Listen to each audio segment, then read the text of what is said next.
저는 지금 서울 변두리 빌라 2층 월세방에 살고 있습니다.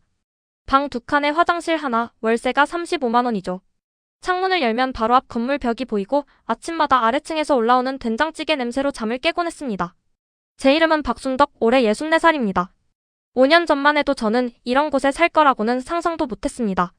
그때만 해도 강남 한복판 펜트하우스에서 살았고 제 이름이 새겨진 명함 한 장이면 어디든 문이 열렸던 사람이었으니까요. 그랜드 팰리스 호텔 대표이사. 25년간 맨손으로 일궈낸 제 자존심이었죠. 하지만 아들 준혁이가 결혼하겠다고 했을 때 저는 모든 걸 내려놓기로 했습니다.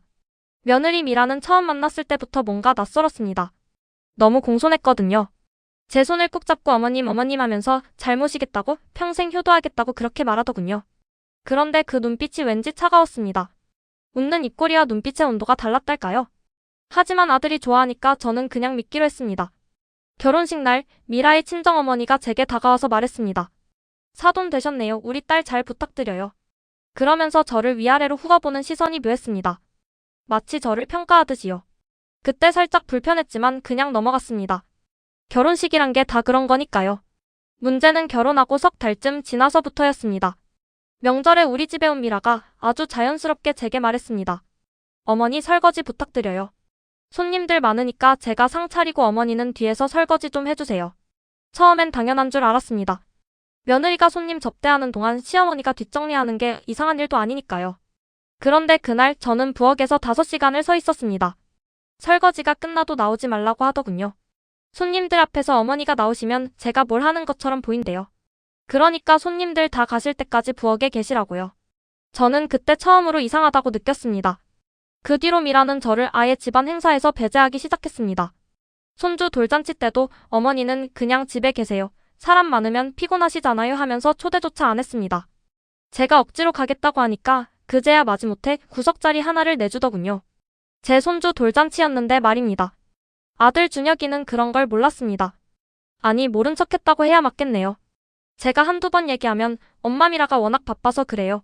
이해해주세요 하면서 며느리 편만 들었습니다. 아들이 결혼하면 다 그렇게 되는 거라고 시어머니 친구들이 저를 위로했습니다. 그래서 저도 참았습니다. 정말 참을 수 없었던 건 그 다음 설날이었습니다.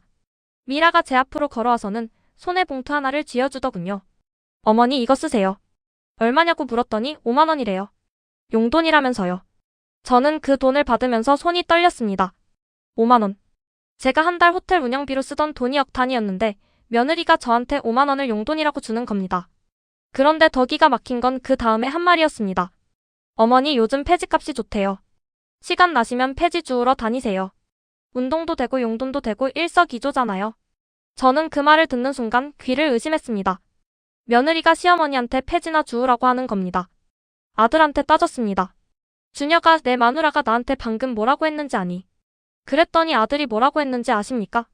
엄마 요즘 어르신들 폐지 주우면서 건강 챙기시잖아요. 미라가 엄마 건강 생각해서 한 말이에요. 제 아들이 그렇게 말하더군요. 저는 그날부터 정말로 폐지를 주었습니다. 새벽 5시에 일어나서 동네 한 바퀴를 돌면서 박스를 주었습니다. 무릎이 아파서 주저앉고 싶었지만 참았습니다. 한 달에 한 번씩 손주들 용돈을 주고 싶어서였습니다. 폐지 주어서 번 돈 3만 원을 봉투에 넣어서 손주들한테 줬습니다. 그런데 그 다음날 미라한테 전화가 왔습니다. 어머니 애들한테 그런 지저분한 돈 주지 마세요. 폐지 만지신 손으로 돈 만지신 거 애들이 싫어해요. 저는 전화를 끊고 한참을 멍하니 앉아 있었습니다. 지저분한 돈. 제가 허리 굽혀가며 모은 돈이 지저분한 돈이라니요. 그렇게 5년이 흘렀습니다. 저는 그 사이에 펜트하우스를 정리하고 이 월세방으로 왔습니다. 호텔 경영권도 전문 경영인한테 맡기고 그냥 명의상 건물주로만 남았습니다. 아무도 모르게요. 아들도 며느리도 손주들도 모릅니다. 할머니가 그냥 가난한 시골 노인인 줄로만 알고 있죠. 왜 그랬냐고요? 저도 처음엔 몰랐습니다. 그냥 며느리가 부담스러워할까봐 아들이 제 재산 때문에 스트레스 받을까봐 그런 생각이었습니다. 하지만 지금 생각해보면 달라요. 저는 시험하고 싶었던 겁니다. 제가 가난해지면 정말로 이 사람들이 저를 어떻게 대하는지 보고 싶었던 거죠. 결과는 처참했습니다. 미라는 저를 명절 때마다 부엌대기 취급했고 아들은 아내 편만 들었고 손주들은 할머니 오면 친구들한테 창피하다고 했습니다. 저는 그 모든 걸 가만히 지켜봤습니다. 녹음기를 켜놓고 문자를 캡처하고 일기를 쓰면서요. 그러던 어느 날이었습니다. 미라한테 전화가 왔습니다. 어머니 이번 주말에 시간 되세요? 처음 듣는 공손한 목소리였습니다. 왜 그러냐고 물었더니 친정 부모님이 서울 오시는데 어머니도 같이 저녁 식사하시자고 하더군요. 저는 그 순간 이상하다고 느꼈습니다. 5년 동안 저를 철저히 배제하던 며느리가 갑자기 왜 저를 식사 자리에 부르는 걸까요? 어디서 먹냐고 물었습니다. 그랜드 팰리스 호텔 레스토랑이래요. 저는 전화를 끊고 피식 웃었습니다. 하필이면 그 호텔이라니. 제가 25년간 피땀 흘려 일군 그 호텔이라니요. 며느리는 그것도 모르고 저를 그리로 데려가겠다는 겁니다. 저는 그날부터 준비를 시작했습니다. 옷장 깊숙한 곳에 넣어뒀던 명함 한 장을 꺼냈습니다. 박순덕 그랜드 팰리스 호텔 대표이사. 누렇게 바랜 명함이었지만 여전히 유효했습니다. 저는 김 실장한테 전화를 걸었습니다. 5년 만에 처음 거는 전화였죠. 회장님 그동안 어떻게 지내셨습니까? 김 실장 목소리는 여전히 똑같았습니다. 저는 간단하게 말했습니다. 이번 주 토요일 저녁 그랜드 팰리스 메인 레스토랑에 제가 갑니다. 준비 좀 해주세요. 김 실장은 무슨 일이냐고 묻지 않았습니다. 그냥 알겠습니다 하고 전화를 끊었습니다. 토요일이 됐습니다. 저는 옷장에서 가장 낡은 옷을 꺼내 입었습니다.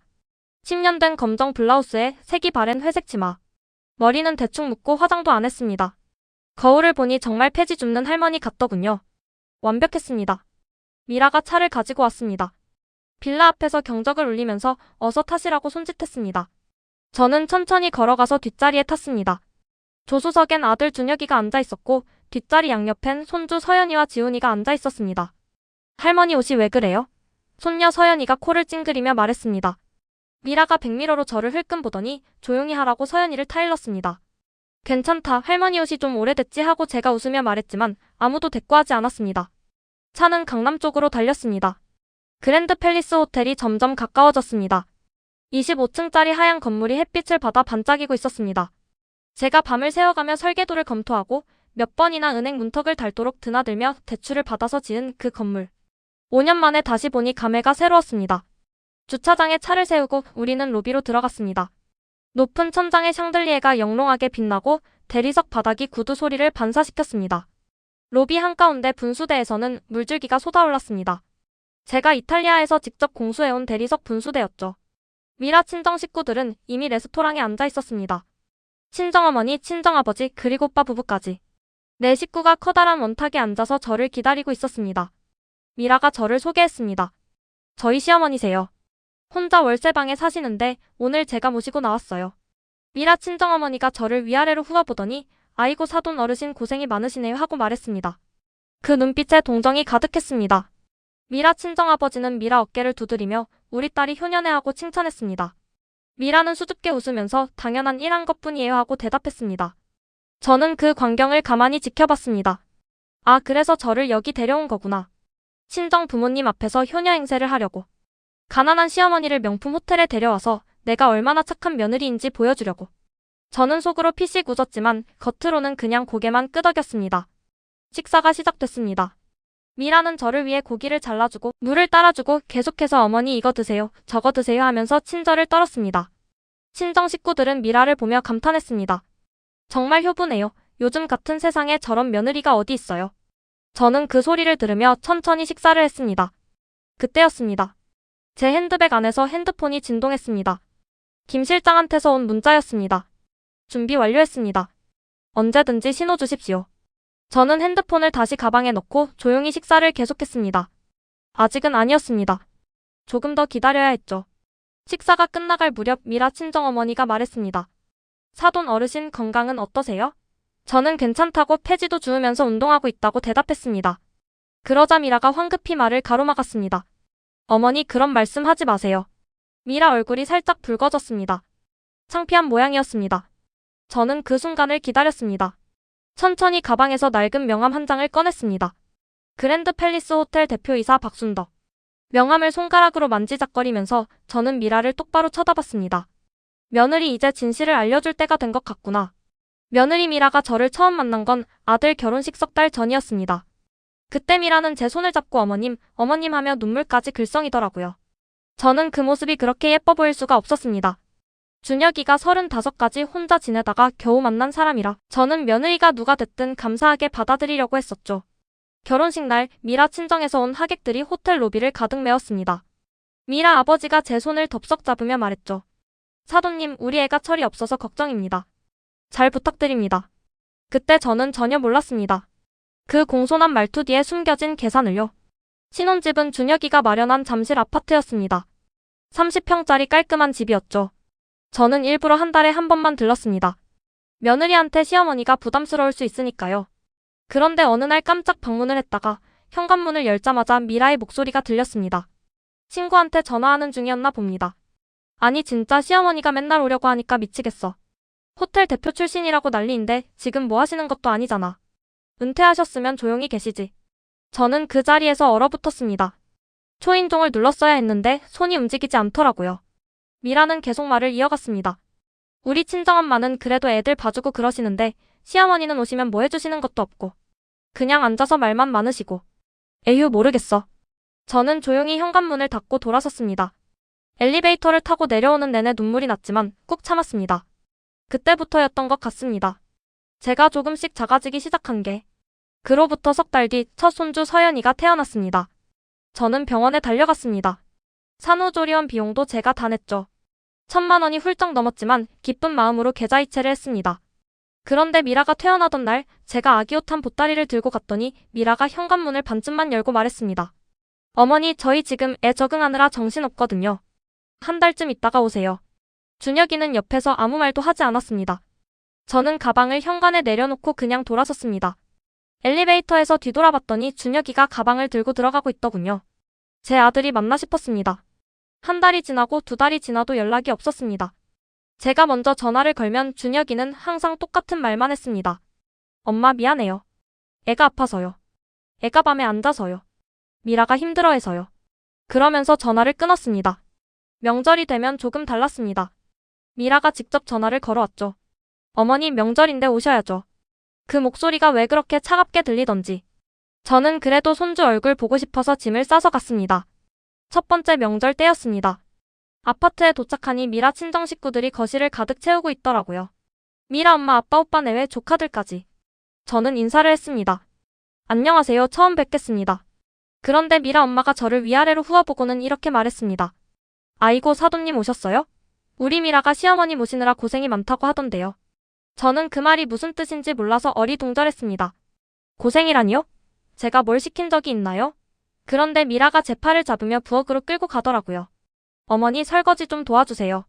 친정 식구들 앞이니까요. 저는 그날 5시간 동안 부엌에 서 있었습니다. 설거지하고 그릇 정리하고 음식물 쓰레기 버리고. 거실에서는 웃음소리가 계속 들렸습니다. 준혁이는 단 한 번도 부엌에 오지 않았습니다. 저녁 먹고 나서야 미라가 저를 불렀습니다. 어머니, 여기 앉으세요. 저는 소파 끝자리에 앉았습니다. 미라 아버지가 소주잔을 들며 말했죠. 사돈님 한잔 하시죠. 저는 술을 못한다고 했습니다. 그러자 미라가 웃으며 말했습니다. 어머니는 원래 이러세요. 명절 때만 오시고 평소엔 연락도 잘 안 하시고. 제가 뭐라고 해명하려는데 준혁이가 엄마 그만하자고 했습니다. 저는 입을 다물었습니다. 그날 밤 저는 준혁이 서재 바닥에 이불을 깔고 잤습니다. 손주 서연이 얼굴 한번 제대로 못 보고요. 그 다음 명절도 똑같았습니다. 그 다음 명절도요. 저는 점점 투명인간이 되어가는 기분이었습니다. 어느 날은 미라가 제 앞에 봉투를 내밀었습니다. 어머니, 용돈이요. 5만 원이었습니다. 저는 그걸 받지 않았습니다. 그러자 미라가 비웃듯이 말했죠. 에이, 받으세요. 폐지 주우러 가시는 것보다 낫잖아요. 폐지라고요? 저는 귀를 의심했습니다. 제가 언제 폐지를 주었습니까? 미라는 계속 말했습니다. 어머니 혼자 사시잖아요. 생활비도 빠듯하실 텐데. 저희가 이렇게라도 드리는 거예요. 준혁이는 옆에서 고개를 숙이고 있었습니다. 저는 그 5만 원을 받지 않고 나왔습니다. 현관문을 나서는데 뒤에서 미라 목소리가 들렸습니다. 에휴, 자존심은 또 왜 그렇게 세신데요. 저는 그날 버스를 타고 집에 돌아오면서 생각했습니다. 제가 뭘 잘못한 걸까요? 며느리한테 잘해주려고 거리를 뒀는데 그게 잘못이었나요? 아들이 행복하길 바랐는데 제가 욕심을 부린 건가요? 그로부터 2년 뒤 둘째 손주 지훈이가 태어났습니다. 이번에도 똑같았습니다. 병원비는 제가 냈고 산후조리원 비용도 제가 댔습니다. 그런데 저는 아기 얼굴조차 보지 못했습니다. 미라가 보낸 문자 한 통이 전부였죠. 어머니, 애기 건강하게 태어났어요. 사진은 나중에 보내드릴게요. 사진은 끝내 오지 않았습니다. 어느 날 제가 마트에서 장을 보고 있는데 누군가 제 이름을 불렀습니다. 순덕 씨? 돌아보니 옛날에 호텔에서 같이 일했던 김 실장이었습니다. 회장님, 김 실장은 반갑게 달려오더니 제 손을 잡았습니다. 회장님, 어떻게 지내셨어요? 연락이 안 돼서 얼마나 걱정했는지 몰라요. 저는 괜찮다고 잘 지낸다고 대충 둘러댔습니다. 김 실장은 제 장바구니를 보더니 표정이 굳어졌습니다. 할인 스티커 붙은 두부, 시든 채소, 유통기한 임박방. 회장님, 김 실장의 목소리가 떨렸습니다. 저는 웃으며 말했습니다. 혼자 사니까 이 정도면 충분해. 김 실장은 뭔가 더 물어보고 싶은 표정이었지만 저는 급하다며 자리를 떴습니다. 집에 돌아와서 거울을 봤습니다. 언제부터인가 제 등이 굽어 있었습니다. 머리카락은 반백이 넘어섰고 손등에는 검버섯이 가득했습니다. 64세. 저는 정말 늙었구나 싶었습니다. 그런데 그날 저녁 준혁이한테서 전화가 왔습니다. 엄마, 이번 주말에 시간 있어? 미라가 엄마 모시고 외식하고 싶대. 저는 깜짝 놀랐습니다. 미라가요? 정말요? 응, 미라가 그러는데 그랜드 팰리스 호텔 레스토랑 예약했대. 엄마 옛날 직장이기도 하고 좋은 데서 한번 먹자고. 저는 수화기를 든 채로 한동안 말을 잇지 못했습니다. 그랜드 팰리스라니요? 제가 25년간 일궈낸 그곳에 며느리가 저를 데려가겠다고요? 뭔가 이상했습니다. 5년 동안 저를 투명인간 취급하던 며느리가 갑자기 호텔 식사를 하자니. 게다가 하필 그랜드 팰리스라니. 저는 본능적으로 느꼈습니다. 이건 단순한 효심이 아니라는 걸. 그날 밤 저는 잠을 이루지 못했습니다. 창밖으로 보이는 빌라 담벼락을 바라보며 생각했습니다. 미라는 대체 뭘 하려는 걸까요? 결혼 후 석 달쯤 지났을 때였습니다. 준혁이네 신혼집에 놀러 갔다가 저는 처음으로 이상한 기운을 느꼈죠. 현관문을 열고 들어서는데 거실에서 미라가 전화통화를 하고 있더라고요. 시어머니가 또 오신대. 진짜 답답해 죽겠어. 언제까지 이러고 살아야 하냐고. 목소리가 제법 컸습니다. 저는 그 자리에서 멈춰섰고 미라는 뒤돌아서서 저와 눈이 마주치자 화들짝 놀라며 전화를 끊었습니다. 어머님, 언제 오셨어요? 미라가 환하게 웃으며 다가왔습니다. 방금 전까지 제 흉을 보던 그 목소리는 온데간데 없었고 대신 꿀 떨어지는 말투로 어서 들어오세요. 제가 과일 깎아드릴게요. 하며 제 팔을 붙들었죠. 저는 그냥 웃으며 괜찮다고 손사래를 쳤습니다. 아들이 좋아하는 사람이니까 제가 오해한 걸 거라고 스스로를 달랬던 거죠. 그날 저녁 준혁이가 퇴근하고 나서 셋이 함께 저녁을 먹었습니다. 미라가 준비한 음식은 딱 2인분이었어요. 저는 괜찮다며 물 한 잔만 마시고 앉아 있었는데 준혁이가 엄마도 드세요 하며 자기 밥을 덜어주려고 하더군요. 그때 미라가 끼어들었습니다. 오빠, 어머니는 저녁 안 드신대요. 다이어트 중이시래. 저는 그런 말 한 적 없었지만 그냥 고개를 끄덕였습니다. 며느리 앞에서 아들이 난처해지는 게 싫었거든요. 그날 밤 집으로 돌아오는 택시 안에서 저는 계속 그 장면이 떠올랐습니다. 미라가 전화로 하던 말, 시어머니가 또 오신대. 답답해 죽겠어. 제가 뭘 잘못한 걸까요? 너무 자주 찾아간 걸까요? 일주일에 한 번도 안 되는데 말이죠. 그날 밤 저는 잠을 설쳤습니다. 그로부터 한 달쯤 지났을 때 준혁이한테서 전화가 왔습니다. 엄마, 미라가 임신했어요. 제 손에서 전화기가 떨어질 뻔했죠. 정말이냐고, 정말 우리 손주가 오는 거냐고 물었더니 준혁이가 웃으며 대답했습니다. 네, 엄마. 이제 할머니 되시는 거예요. 저는 그 순간 눈물이 주르륵 흘렀습니다. 이제 모든 게 괜찮아질 거라고 생각했어요. 손주가 태어나면 우리는 진짜 가족이 될 거라고 믿었던 거죠. 하지만 그게 착각이었다는 걸 깨닫는 데는 그리 오래 걸리지 않았습니다.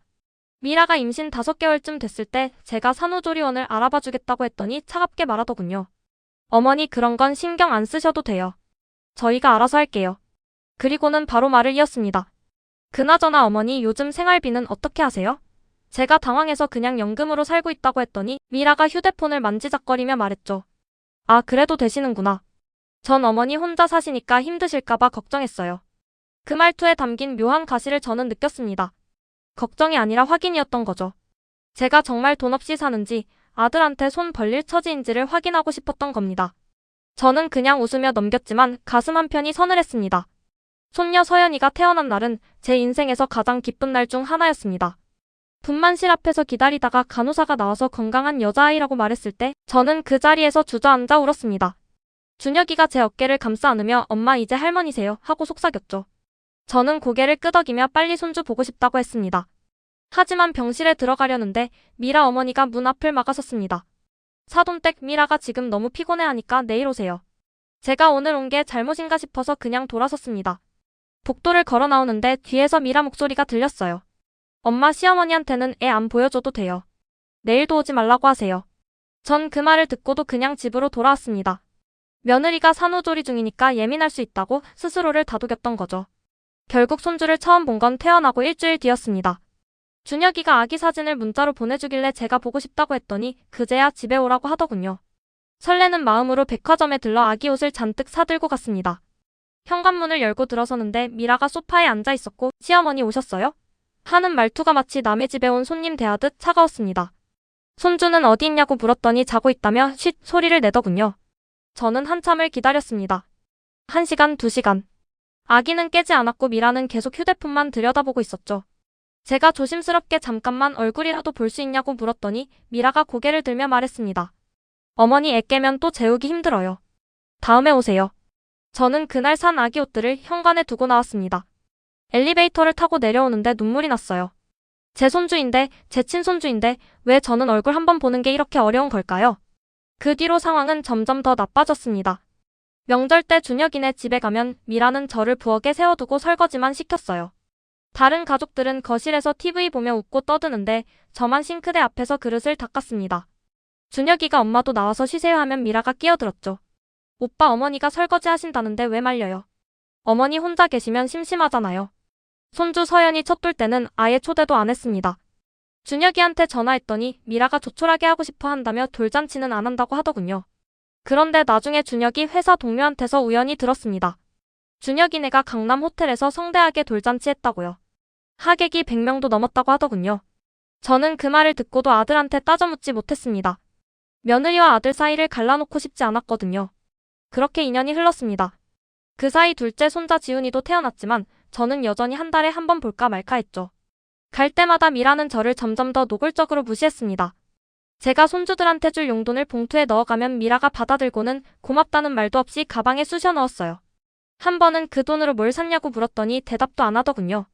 어느 날은 제가 손주들이 입을 옷을 사갔더니 미라가 펼쳐보고는 이게 뭐예요? 하며 코웃음을 쳤습니다. 어머니, 애들이 이런 거 안 입어요. 우리는 백화점 브랜드만 입거든요. 그리고는 제 앞에서 그 옷을 쓰레기 봉투에 쳐넣었습니다. 저는 그날 아무 말도 못하고 집으로 돌아왔습니다. 택시 안에서 창밖을 보는데 제 얼굴이 유리창에 비쳤어요. 언제 이렇게 늙었나 싶을 정도로 주름투성이 얼굴이었습니다. 머리는 새하얗게 새었고 눈가는 처져 있었죠.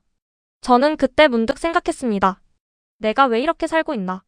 손주들 보겠다고, 아들 곁에 있겠다고 이렇게까지 무시당하며 살아야 하나? 집에 도착해서 서랍을 열었습니다.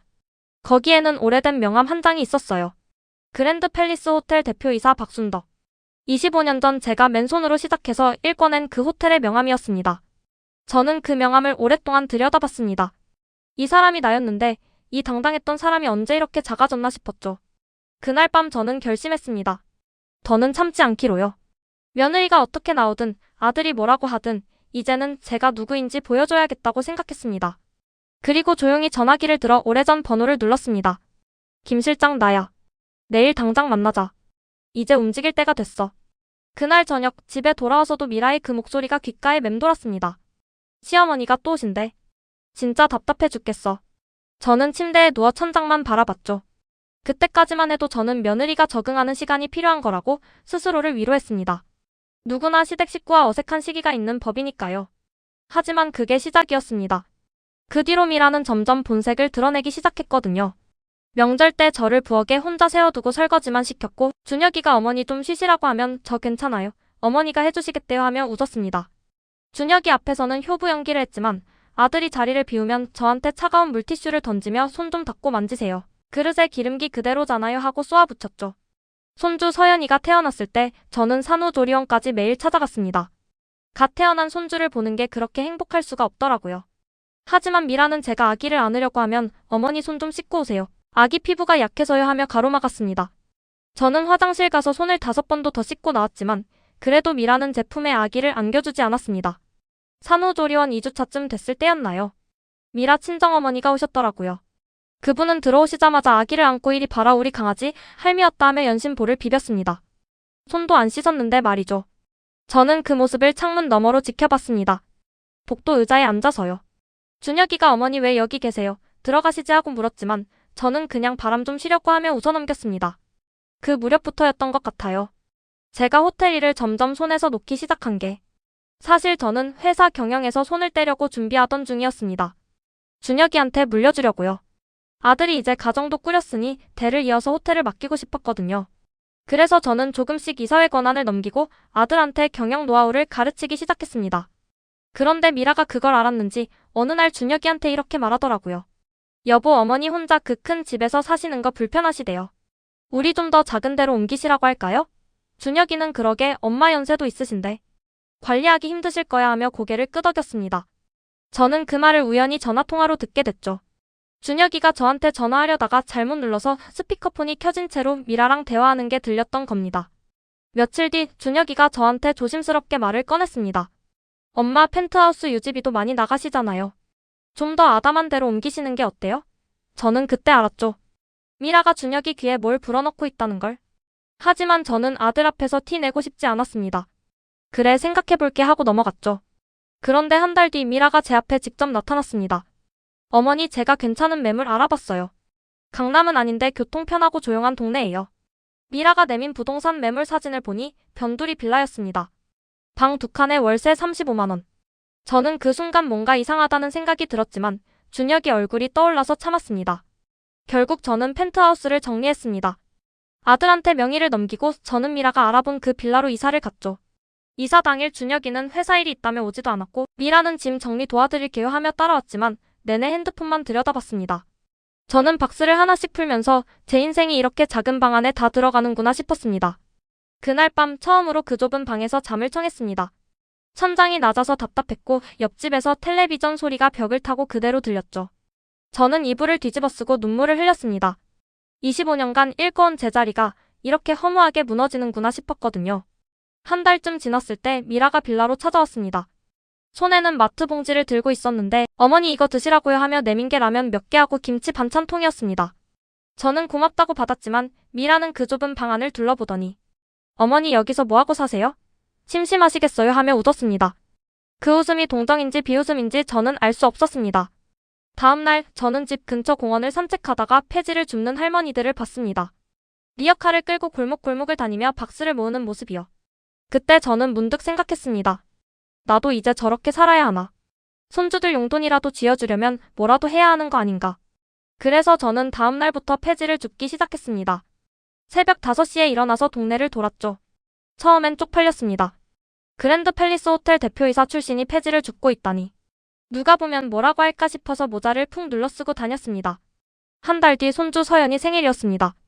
저는 폐지 주워서 모은 돈 8만 원을 깨끗한 봉투에 담아서 준혁이네 집으로 갔죠. 초인종을 누르자 미라가 문을 열었습니다. 어머니 왜 오셨어요? 연락도 없이. 목소리가 싸늘했습니다. 저는 서연이 생일이라서 용돈 좀 주려고 왔다며 봉투를 내밀었습니다.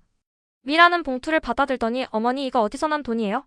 설마 폐지 주워서 번 거 아니죠? 하고 물었습니다.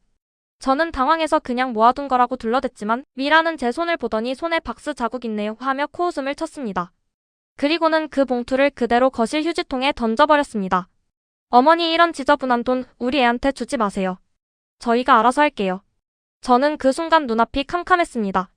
휴지통에 처박힌 제 정성이, 제 자존심이 거기 함께 버려진 것 같았거든요. 준혁이가 마침 현관으로 나오더니 엄마 왜 그래요? 서연이 할머니 왔는데 하며 저를 봤습니다. 저는 그냥 아무것도 아니라며 웃었습니다. 미라는 준혁이 옆에 착 달라붙어서 어머니가 용돈 주시려는데 제가 우리가 알아서 한다고 했어요 하며 교태를 부렸죠. 준혁이는 그래도 되는데 하며 중간에서 우물쭈물했고 저는 그 모습이 차라리 안 보고 싶어서 먼저 나왔습니다. 집으로 돌아오는 버스 안에서 저는 창밖만 바라봤습니다. 빌라 골목에 들어서니 어둑어둑 저녁이 내려앉고 있었고 계단을 올라가는 제 발걸음이 그렇게 무거울 수가 없었습니다. 방문을 열고 불을 켜니 텅 빈 방이 저를 맞이했죠. 그날 밤 저는 오래된 수첩 하나를 꺼냈습니다. 거기엔 제가 호텔을 운영하던 시절 적어뒀던 메모들이 가득했죠. 그 중에서도 제일 뒤쪽 페이지에 적힌 전화번호 하나가 눈에 들어왔습니다. 김 실장. 제가 가장 신뢰했던 비서였고 지금은 그랜드 팰리스 호텔 총지배인으로 일하고 있는 사람이었습니다. 저는 한참을 망설이다가 전화기를 들었습니다. 수신음이 몇 번 울리고 익숙한 목소리가 들려왔죠. 회장님 오랜만입니다. 김 실장은 제 목소리를 단번에 알아봤습니다. 저는 천천히 입을 열었습니다. 김 실장 내가 부탁 하나 하려고. 그리고 저는 그날 밤 아주 오랜만에 제대로 된 계획을 세우기 시작했습니다. 저는 그날 밤 잠을 한숨도 못 잤습니다. 미라가 던진 5만원짜리 지폐 5장이 침대 옆 서랍 속에 그대로 들어있었고 저는 그걸 꺼내 한참을 들여다봤죠. 이게 제 값이구나. 며느리 눈에 시어머니란 존재가 이 정도 가치밖에 안 되는구나. 그런 생각이 들자 가슴 한쪽이 서늘하게 식어내리는 게 느껴졌습니다. 다음날 아침 저는 오래된 수첩 하나를 꺼냈습니다. 25년 전 그랜드 팰리스 호텔을 설립할 때부터 써온 다이어리였죠. 거기엔 제가 맨손으로 시작해서 호텔 대표까지 오르기까지의 모든 순간이 기록돼 있었습니다. 투자자 미팅 메모, 직원 채용 일지, 호텔 개업식 날짜까지. 저는 그 수첩 맨 뒷장을 펼쳤습니다. 그리고 오늘 날짜를 적었죠. 2019년 11월 17일. 며느리 미라, 시어머니에게 용돈 5만원 던짐. 폐지나 주우러 가라는 말과 함께. 그때부터였습니다. 저는 며느리가 저한테 하는 모든 말과 행동을 빠짐없이 기록하기 시작했습니다. 처음엔 그냥 화풀이용이었습니다. 속상한 마음을 글로라도 써야 잠이 올 것 같았거든요. 하지만 시간이 지나면서 저는 깨달았습니다. 이건 단순한 일기가 아니라 증거가 될 수 있다는 걸요. 언젠가 제가 참다 폭발하는 날이 온다면 그때 이 기록들이 필요할 거라는 예감이 들었습니다.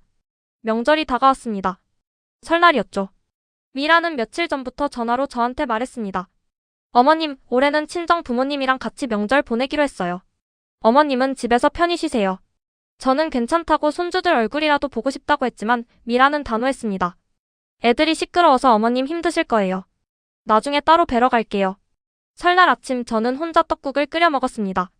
TV에서는 아침 드라마 재방송이 나오고 있었고 옆집에서는 아이들 웃음소리가 들려왔습니다. 저는 떡국 한 그릇을 다 먹지도 못하고 숟가락을 내려놨습니다. 목이 메어서 더 이상 넘어가지 않더라고요. 그때 핸드폰이 울렸습니다. 손녀 서연이었습니다. 할머니 설날인데 왜 안 오세요? 저는 얼른 눈물을 닦고 받았죠. 서연아, 할머니가 몸이 좀 안 좋아서 그래. 나중에 보자. 엄마 바꿔줄래? 미라가 전화를 받았습니다. 어머님, 애가 괜히 그러니까 신경 쓰지 마세요. 저희 바빠서요. 끊겠습니다. 그리고는 뚝 끊어버렸습니다. 저는 그날 수첩에 또 한 줄을 적었습니다. 설날 손주들과 통화조차 제대로 못함. 며느리의 차단. 그로부터 2달쯤 지났을 때였습니다. 손자 지훈이의 돌잔치가 있었죠. 미라가 초대장을 보냈는데 거기에 적힌 장소를 보고 저는 깜짝 놀랐습니다. 그랜드 팰리스 호텔 2층 연회장. 제가 25년간 운영했던 바로 그 호텔이었습니다. 저는 순간 가슴이 철렁했습니다. 미라가 그 호텔을 선택한 게 우연일까? 아니면 뭔가 알고 있는 걸까? 하지만 그럴 리 없었습니다. 제가 호텔을 떠난 건 아들에게조차 말하지 않은 비밀이었으니까요. 돌잔치 날 저는 5년 만에 처음으로 그 호텔 문을 다시 밟았습니다. 로비에 들어서는 순간 온몸에 전율이 흘렀죠.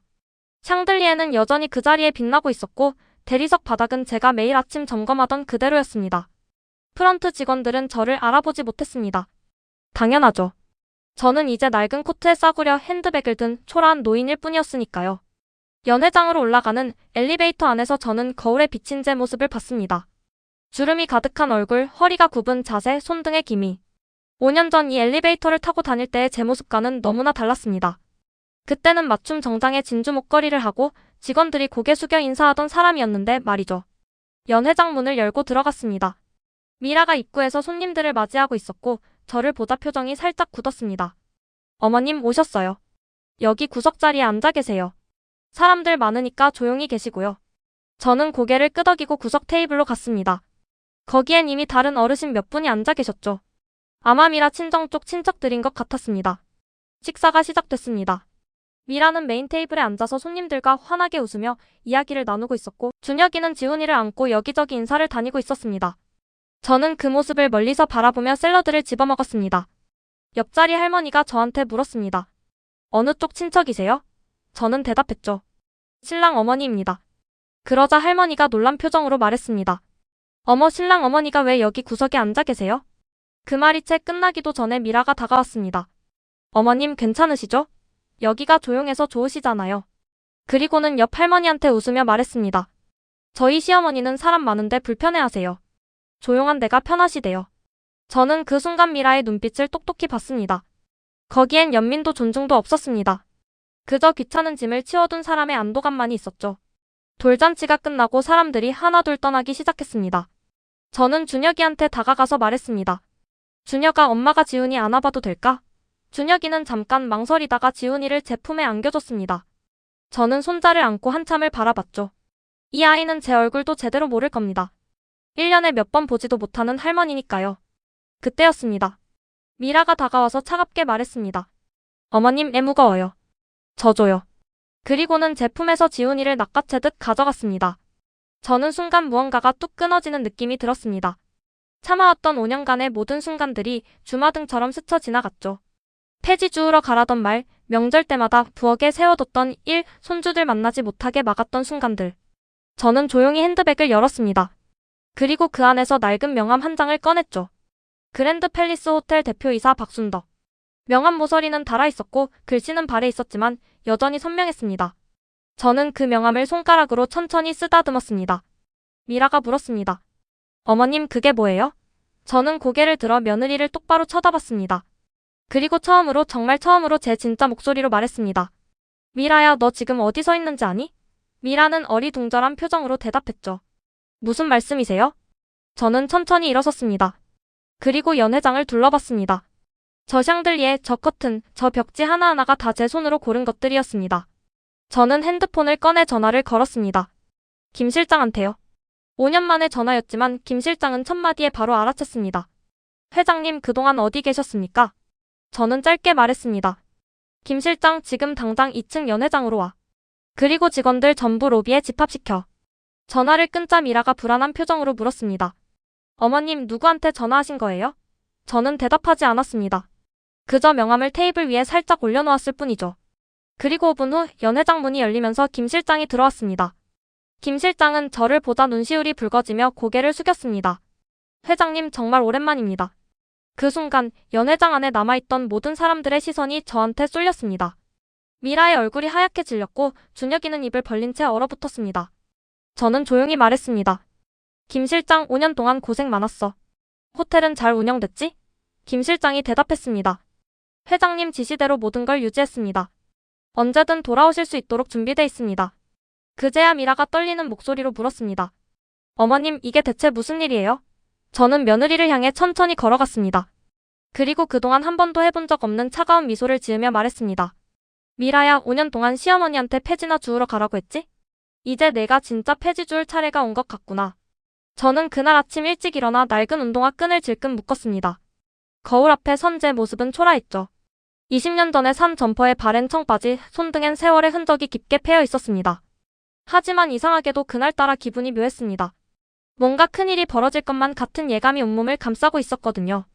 핸드폰이 울렸습니다. 며느리 미라였습니다. 어머님, 오늘 시간 되세요? 목소리가 평소와 달랐습니다. 묘하게 들뜬 느낌이었죠. 저는 왜냐고 물었고 미라는 잠깐 뜸을 들이더니 이렇게 말했습니다. 오늘 우리 친정 부모님이랑 오빠네 가족이랑 그랜드 팰리스 호텔에서 식사하기로 했거든요. 어머니도 같이 가시죠. 그랜드 팰리스. 제가 25년간 피땀 흘려 일궈낸 그곳. 5년 전 아들에게 경영권을 넘기고 조용히 물러난 그곳이었습니다. 준혁이가 결혼하면서 호텔 일선에서 완전히 손을 떼고 싶다고 했을 때 저는 순순히 물러났었죠. 며느리를 배려하는 게 좋겠다 싶어서요. 그런데 지금 그 며느리가 저더러 그곳에 가자고 하다니. 왜 갑자기요? 제가 조심스레 물었습니다. 미라는 잠깐 뜸을 들이더니 말했죠. 친정 부모님이 어머니 얼굴 한번 뵙고 싶대요. 그동안 인사도 제대로 못 드렸잖아요. 겉으로는 효심 가득한 말투였지만 저는 본능적으로 알았습니다. 이건 효심이 아니라고. 뭔가 다른 속셈이 있다고. 알았다, 갈게. 저는 짧게 대답하고 전화를 끊었습니다. 그리고 서랍 깊숙한 곳에서 오래된 명함 한 장을 꺼냈죠. 그랜드 팰리스 호텔 대표이사 박순덕. 손때 묻은 명함을 쓰다듬으며 저는 씁쓸하게 웃었습니다. 며느리는 아직도 모르고 있었던 겁니다. 제가 누군지. 오후 5시 저는 그랜드 팰리스 정문 앞에 섰습니다. 5년 만이었습니다.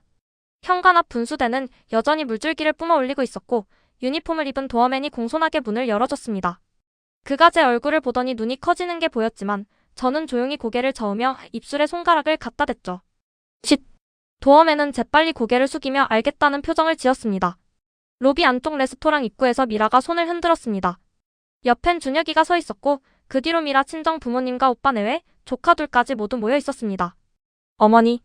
준혁이가 저를 보더니 어색하게 웃었습니다. 오랜만에 뵙네요. 저는 고개만 끄덕였습니다. 일주일 전에도 봤는데 오랜만이라니. 아들마저 이제 저를 귀찮은 존재로 여기는 게 느껴졌습니다. 테이블에 앉았습니다.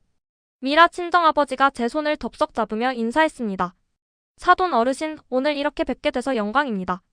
말은 공손했지만 눈빛은 달랐습니다. 제 낡은 옷차림을 훑어보는 시선에서 동정과 우월감이 섞여 있었죠. 미라 어머니도 어머님 편찮으신 데는 없으세요?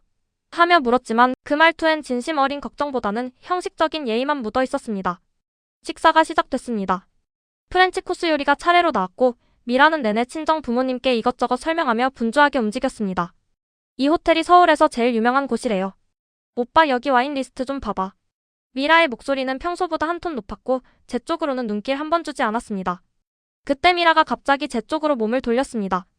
어머니, 우리 시어머니 혼자 월세방에 사시는데 제가 오늘 모시고 나왔어요. 친정 부모님께 말하는 목소리였지만 일부러 크게 말해서 주변 테이블까지 들리게 했습니다. 미라 어머니가 눈을 휘둥그레 뜨며 말했죠. 어머, 우리 미라가 진짜 효녀네. 시어머니 모시고 이런 좋은 데까지 오다니. 저는 그제야 알았습니다. 오늘 이 자리가 왜 마련됐는지. 미라는 저를 불쌍한 시골 할머니로 만들어서 자기 효심을 과시하려는 거였습니다. 친정 부모님 앞에서 잘난 며느리로 보이기 위한 도구. 그게 오늘 제 역할이었던 겁니다. 옆 테이블 손님들이 수군거리는 소리가 들렸습니다. 저 며느리 참 착하네. 시어머니 저렇게 챙기는 거 보면. 미라는 그 소리를 듣고 만족스러운 표정으로 입꼬리를 올렸습니다. 준혁이는 그냥 고개를 숙이고 스테이크만 썰고 있었고 저는 손에 쥔 포크가 점점 무거워지는 걸 느꼈습니다. 식사가 끝나갈 무렵이었습니다. 미라가 핸드백을 뒤적이더니 5만 원 2장을 꺼내 제 손에 쥐어줬습니다. 어머니 택시 타고 집에 가세요. 목소리는 여전히 다정했지만 그 눈빛은 차가웠습니다. 빨리 가라는 뜻이었죠. 저는 그 돈을 받아들고 가만히 미라를 쳐다봤습니다. 미라는 제 시선을 피하며 준혁이에게 말했습니다. 여보, 우리 디저트 먹으러 라운지 갈까? 저는 자리에서 일어났습니다. 손주들 얼굴이라도 보고 가야겠다 싶었거든요. 준혁아, 서연이랑 지훈이는 어디 있니? 제가 묻자 준혁이가 당황한 표정으로 대답했습니다. 애들 학원 갔어요. 미라가 재빨리 끼어들었습니다. 어머니, 애들 지금 영어 학원 시간이에요. 오늘은 그냥 가세요. 다음에 따로 연락드릴게요. 다음에. 그 말이 얼마나 공허하게 들리던지. 저는 핸드백을 들고 천천히 테이블을 빠져나왔습니다. 뒤에서 미라 친정 식구들이 웃으며 얘기하는 소리가 들렸습니다. 우리 사위가 효자네. 시어머니 혼자 사시는데도 이렇게 챙기고. 미라의 웃음소리가 유난히 크게 울렸습니다. 로비 분수대 앞에 섰습니다. 5년 전 제가 마지막으로 이 호텔을 떠나던 날, 이 자리에서 직원들과 작별 인사를 나눴었습니다. 회장님 건강하세요. 언제든 돌아오세요. 김 실장이 눈물을 글썽이며 했던 말이 떠올랐죠. 저는 그때 웃으며 대답했습니다. 괜찮아요. 이젠 아들이 잘할 거예요. 하지만 지금 아들은 어디 있습니까? 며느리 눈치나 보며 제대로 된 인사 한마디 못하고 있었죠. 저는 핸드백을 열고 그 오래된 명함을 꺼냈습니다. 그랜드 팰리스 호텔 대표이사 박순덕. 손가락으로 글씨를 쓰다듬다가 저는 핸드폰을 꺼내 어디론가 전화를 걸었습니다. 여보세요. 낮은 남자 목소리가 들렸습니다. 회장님 정말 오랜만입니다. 김 실장이었습니다. 제 비서로 15년을 함께 일했고 지금은 호텔 운영이사로 있는 사람이었죠. 저는 조용히 말했습니다. 김 실장 지금 당장 움직여. 네? 회장님 무슨 일이시라도. 김 실장의 목소리가 긴장으로 떨렸습니다. 저는 로비 천장을 올려다보며 천천히 말했습니다. 5분 후에 메인홀 전체 조명 꺼. 정문 봉쇄하고 간부급 이상 전원 로비 집합. 지금 당장. 회장님 그게 무슨. 김 실장이 당황해서 말을 더듬었습니다. 저는 단호하게 말했습니다. 지금 이 호텔 주인이 누군지 모르는 사람들이 있어. 그러니까 확실하게 보여줘야겠어. 알아들었지? 알겠습니다. 김 실장의 대답이 떨어지자마자 전화가 끊겼습니다. 저는 핸드폰을 핸드백에 넣고 다시 분수대 앞에 섰습니다. 뒤에서 미라 일행이 웃으며 로비로 나오는 소리가 들렸습니다. 오빠 우리 사진 찍자. 여기 배경 예쁘다. 그때였습니다. 로비 천장의 샹들리에 불빛이 하나씩 꺼지기 시작했습니다. 처음엔 아무도 몰랐습니다. 하지만 5초 만에 로비 전체가 어둠에 잠기자 비명소리가 터져나왔습니다. 뭐야 정전이야? 손님들이 웅성거렸고 미라는 당황해서 준혁이 팔을 붙잡았습니다. 그리고 정문이 천천히 닫히기 시작했습니다. 자동문이 스르륵 소리를 내며 잠기더니 로비 안쪽에서 발소리가 들렸습니다. 규칙적이고 정확한 발소리. 어둠 속에서 사람들 실루엣이 하나둘 나타나기 시작했습니다. 비상등이 켜지면서 희미한 불빛이 로비를 비췄습니다. 그리고 그 빛 속에서 호텔 유니폼을 입은 사람들이 일렬로 서 있는 게 보였습니다. 총지배인, 운영이사, 식음료이사, 객실 부장. 제가 직접 뽑아서 키운 사람들이 모두 저를 향해 고개를 숙이고 있었습니다. 회장님, 김 실장이 앞으로 나서며 또박또박 말했습니다. 오랜만에 뵙습니다. 그 순간 로비에 있던 모든 사람이 일제히 고개를 돌려 저를 쳐다봤습니다. 미라의 얼굴이 새하얗게 질렸고 준혁이는 입을 벌린 채 얼어붙어 있었습니다. 저는 천천히 앞으로 걸어갔습니다. 구두굽이 대리석 바닥을 두드리는 소리만 로비에 울려 퍼졌습니다. 김 실장 앞에 멈춰 선 저는 조용히 물었습니다. 다들 모였나? 네, 회장님. 간부급 이상 전원 대기 중입니다. 김 실장이 대답했습니다. 저는 고개를 끄덕이고 뒤를 돌아봤습니다. 며느리 미라가 떨리는 목소리로 물었습니다. 어머니, 이게 대체 무슨 일이에요? 저는 미라를 똑바로 쳐다보며 입을 열었습니다. 며느리, 이제 진짜 집 나가야 할 사람이 누군지 알겠니? 저는 그날 오후 2시에 그랜드 팰리스 호텔 정문 앞에 서 있었습니다. 5년 만에 다시 밟아보는 이곳이었죠. 대리석 바닥은 여전히 반짝였고 천장의 크리스탈 샹들리에는 오후 햇살을 받아 무지갯빛으로 흩어지고 있었습니다. 로비 한가운데 분수대에서는 물줄기가 우아하게 솟아올랐고요. 제가 25년 전 직접 설계에 참여했던 그 분수대였습니다. 미라가 로비 소파에서 손을 흔들었습니다. 옆에는 미라 친정 부모님과 오빠 내외, 그리고 조카 둘이 앉아 있었죠. 모두들 말끔한 옷차림이었습니다. 저만 낡은 점퍼 차림으로 그 사이에 끼어 앉으니 마치 흑백 사진에 덧칠한 얼룩 같았습니다. 어머님 오셨어요. 미라가 환하게 웃으며 제 팔을 잡았습니다. 그 손길이 차가웠죠. 식당은 호텔 22층에 있는 프렌치 레스토랑이었습니다. 창밖으로 한강이 한눈에 내려다 보이는 곳이었죠. 미라 친정어머니가 입을 열었습니다. 여기 정말 좋네요. 우리 미라가 효녀라 시어머님 모시고 이런 데까지 오고. 미라가 수줍은 듯 웃으며 대답했습니다. 당연한 거죠.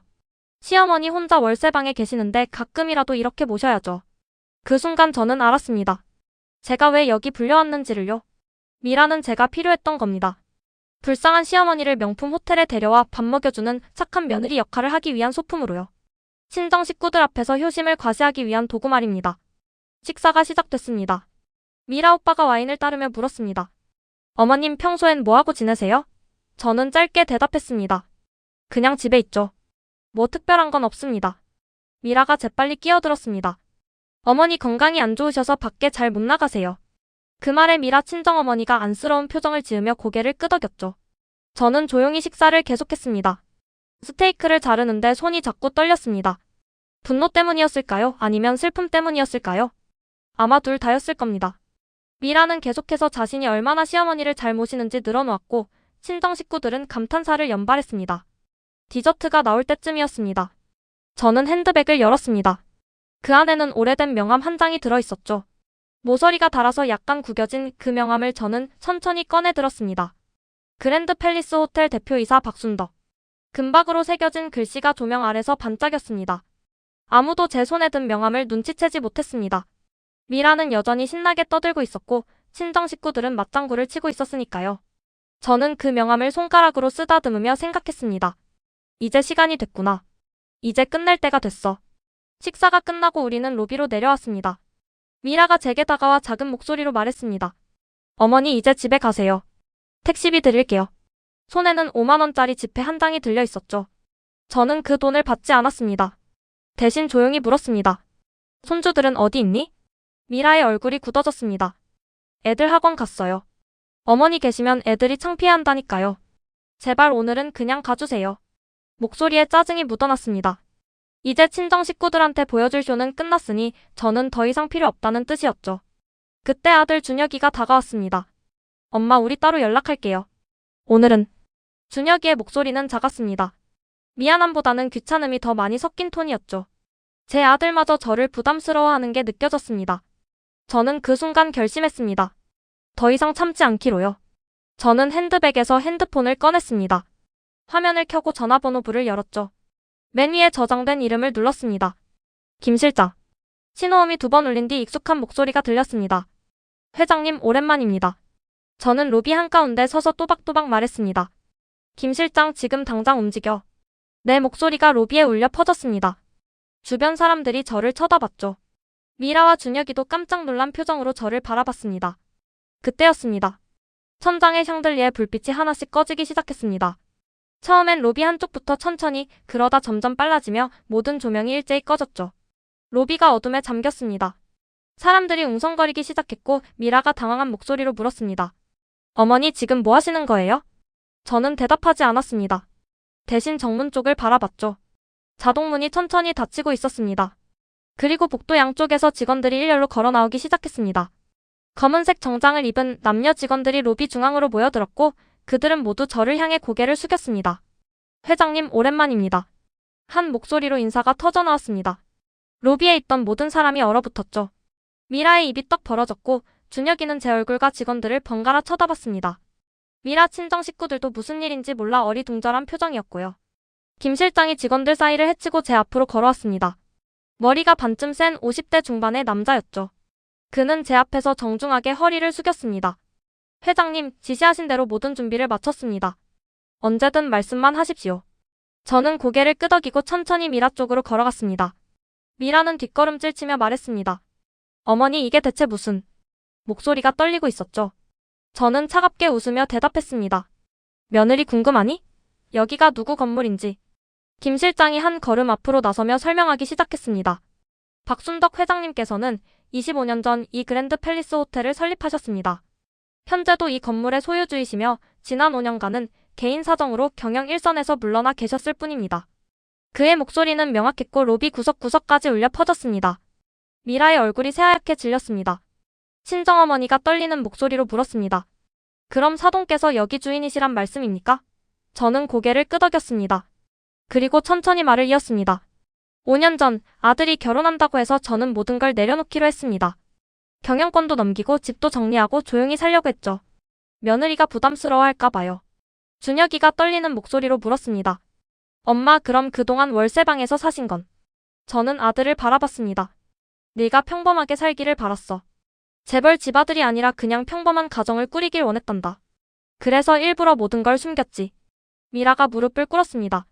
어머님, 제가 잘못했어요. 진심으로 사과드릴게요. 제발 용서해주세요. 눈물이 주르르 흘러내렸죠. 하지만 저는 흔들리지 않았습니다. 5년 동안 당한 모욕이 주마등처럼 스쳐 지나갔거든요. 폐지나 주우러 가세요. 5만 원이면 되죠. 손주들이 창피해요. 그 모든 말들이 제 가슴에 비수처럼 박혀 있었습니다. 저는 핸드백에서 USB 하나를 꺼냈습니다. 여기 5년간의 기록이 다 들어있어. 네가 나한테 한 모든 말, 문자 메시지, 녹음 파일까지. 법적으로 문제될 건 하나도 없지만 이게 세상에 공개되면 내 인생이 어떻게 될지는 내가 더 잘 알겠지? 미라가 고개를 들었습니다. 눈빛에 공포가 어려 있었죠. 저는 계속 말을 이었습니다. 그리고 내가 조사한 결과도 여기 다 있어. 네가 결혼 전에 뭘 했는지, 친정아버지 명의로 얼마나 큰 빚을 만들었는지, 우리 아들한테 접근한 진짜 이유가 뭔지. 미라 친정아버지가 벌떡 일어섰습니다. 사돈, 그건 오해입니다. 우리 애가 그럴 리가. 저는 그를 향해 고개를 돌렸습니다. 오해가 아니에요. 모든 증거가 여기 있으니까요. 제 목소리는 차가웠지만 떨리지 않았습니다. 준혁이가 저한테 다가왔습니다. 엄마, 왜 진작 말씀 안 하셨어요? 그동안 엄마가 얼마나 힘드셨을지. 아들의 목소리에 눈물이 섞여 있었습니다. 저는 아들의 어깨에 손을 얹었습니다. 넌 행복해 보였어. 그걸로 충분했단다. 하지만 이제는 달라. 저는 다시 미라를 바라봤습니다. 이혼 서류 준비해. 양육권은 당연히 우리 아들한테 넘어갈 거고. 네가 거부하면 이 모든 증거를 법정에 제출할 거야. 그럼 네가 뭘 잃게 될지는 내 판단에 맡기게. 로비가 정적에 휩싸였습니다. 미라는 바닥에 주저앉아 흐느꼈고 친정 식구들은 아무 말도 하지 못했습니다. 저는 김 실장을 향해 고개를 끄덕였고 그는 즉시 직원들에게 지시했습니다. 불을 다시 켜고 문을 열어라. 샹들리에가 하나씩 다시 켜지기 시작했습니다. 로비가 다시 밝아졌죠. 저는 천천히 정문 쪽으로 걸어갔습니다. 뒤에서 미라의 울음소리가 들렸지만 저는 뒤돌아보지 않았습니다. 이제 정말로 끝이었으니까요. 정문을 나서는 순간 햇살이 제 얼굴을 비췄습니다. 따뜻했죠. 5년 만에 느껴보는 해방감이었습니다. 그런데 그때 핸드폰이 울렸습니다. 모르는 번호였죠. 저는 전화를 받았고 수화기 너머로 낯선 여자의 목소리가 들려왔습니다. 박순덕 회장님이십니까? 전해드릴 말씀이 있습니다. 며느리분의 과거에 대해서요. 저는 그날 밤 빌라 월세방으로 돌아왔을 때 온몸이 떨리고 있었습니다. 호텔 로비에서 벌어진 일이 마치 꿈 같았거든요. 김 실장이 직원들을 이끌고 나타났을 때 미라의 얼굴이 새하얗게 질리던 모습, 친정 식구들이 황급히 자리를 뜨던 장면, 아들 준혁이가 무릎 꿇고 용서를 빌던 순간까지 모든 게 선명하게 눈앞에 아른거렸습니다.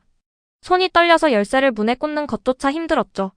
방문을 열고 불을 켜자 익숙한 풍경이 펼쳐졌습니다. 좁은 방 한쪽 구석에 놓인 낡은 책상, 벽지가 군데군데 뜯어진 벽면, 싱크대 옆에 쌓인 설거지거리들. 그런데 이상했습니다. 분명 제 집인데 낯설게 느껴지더라고요. 마치 다른 사람의 삶을 잠깐 엿보고 온 것 같은 기분이었달까요? 저는 가방에서 오래된 명함 한 장을 꺼냈습니다. 그랜드 팰리스 호텔 대표이사 박순덕. 명함 모서리가 해져 있었지만 금박 글씨는 여전히 빛났죠.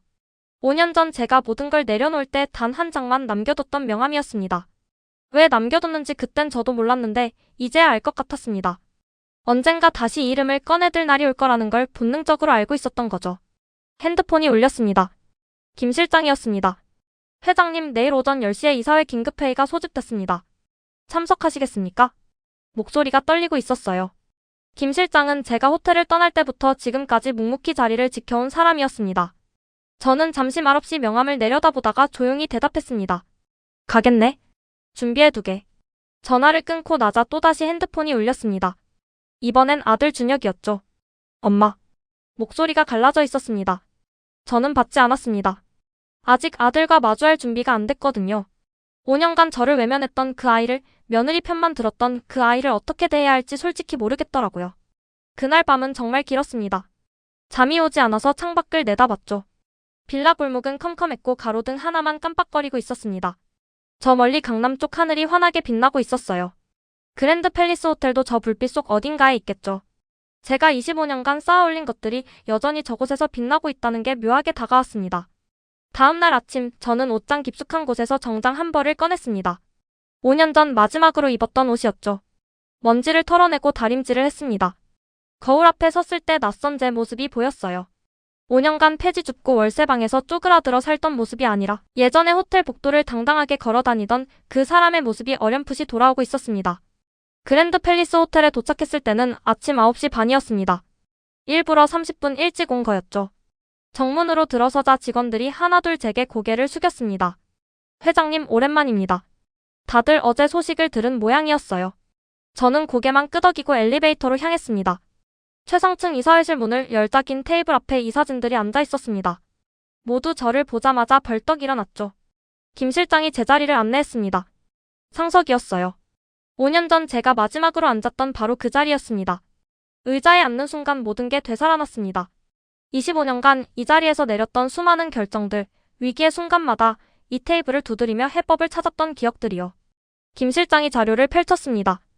회장님, 지난 5년간 호텔 운영 현황입니다. 숫자들이 빼곡했죠. 매출, 영업이익, 투숙률, 고객 만족도까지. 저는 한 장 한 장 넘기며 확인했습니다. 제가 없는 동안에도 호텔은 잘 돌아가고 있었더군요.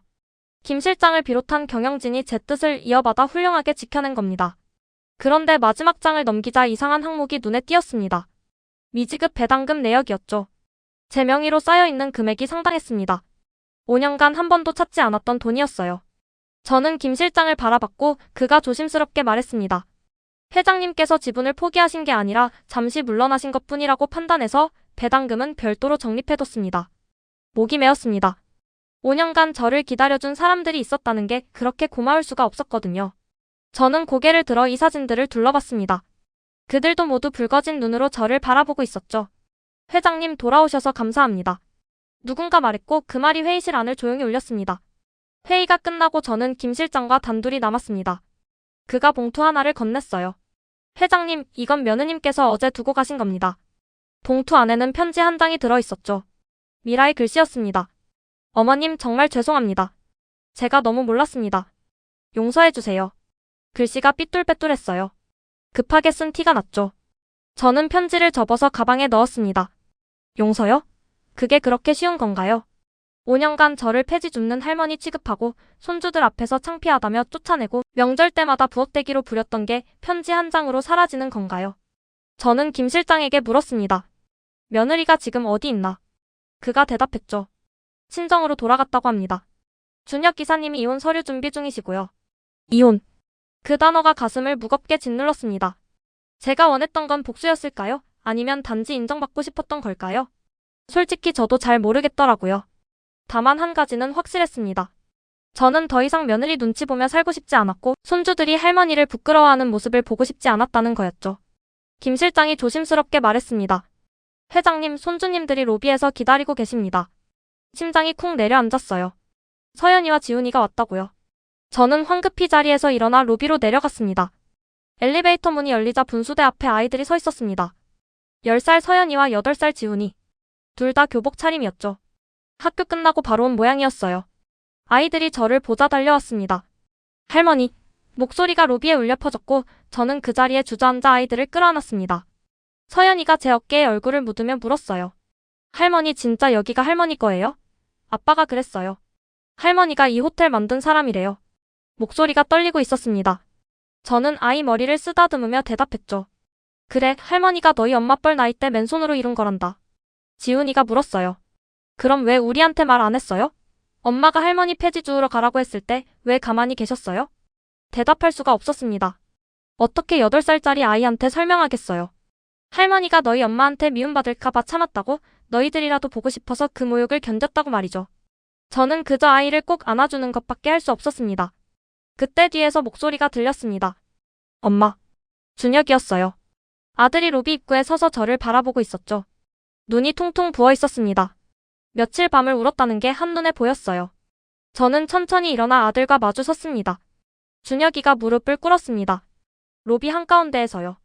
주변에 사람들이 있었는데도 아랑곳하지 않고 그대로 바닥에 무릎을 댔죠. 엄마, 제가 정말 죄송합니다.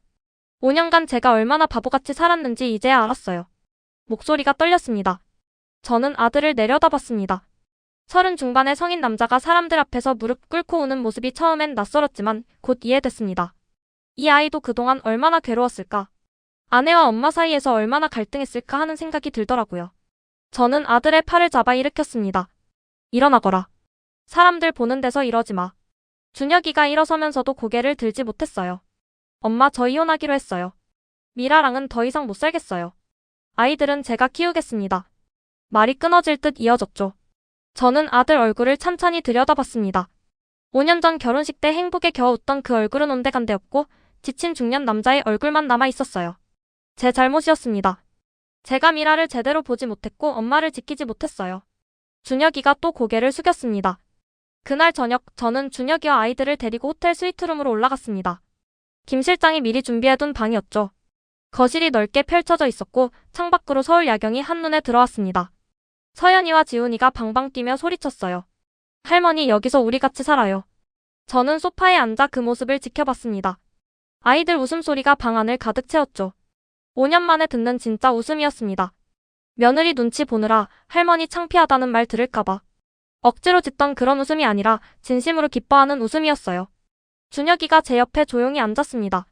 엄마, 제가 이제라도 정신 차렸어요. 앞으로는 제대로 할게요. 아이들도 제가 잘 키우고 엄마 옆에서 호텔 일도 배우고 싶어요. 목소리에 간절함이 묻어났죠. 저는 아들 손을 잡았습니다. 손이 거칠었어요. 5년간 회사 다니며 고생한 흔적이 고스란히 남아 있었습니다. 그날 밤 아이들이 잠든 뒤 저는 혼자 창가에 섰습니다. 야경을 내려다보며 지난 5년을 돌아봤죠. 폐지 줍던 날들, 며느리한테 5만 원 받던 순간들, 손주들 앞에서 쫓겨나던 기억들. 모든 게 꿈 같았습니다. 이제 저는 다시 돌아왔고 제자리를 되찾았습니다. 하지만 이상하게도 마음 한구석이 텅 빈 것 같았어요. 복수했으니 시원해야 하는데 왜 이렇게 공허할까요? 며느리를 무너뜨렸으니 후련해야 하는데 왜 이렇게 마음이 무거울까요? 저는 한참을 그렇게 서 있다가 깨달았습니다. 제가 원했던 건 복수가 아니라 인정이었다는 걸요. 며느리가, 아들이, 손주들이 저를 있는 그대로 인정해주길 바랐던 거였습니다. 그리고 이제 그걸 얻었습니다. 비록 가장 아픈 방식으로 얻긴 했지만요. 저는 창문에 비친 제 얼굴을 바라봤습니다. 주름진 얼굴, 세월의 무게가 새겨진 눈가. 하지만 그 안에서 5년 전 잃어버렸던 빛이 조금씩 돌아오고 있었습니다. 박순덕이라는 이름의 무게를 저는 이제 다시 짊어질 준비가 된 것 같았습니다. 지금까지 인생 이야기였습니다. 오늘 이야기가 마음에 남으셨다면 구독, 좋아요, 알림 설정 부탁드려요. 여러분의 응원이 큰 힘이 됩니다.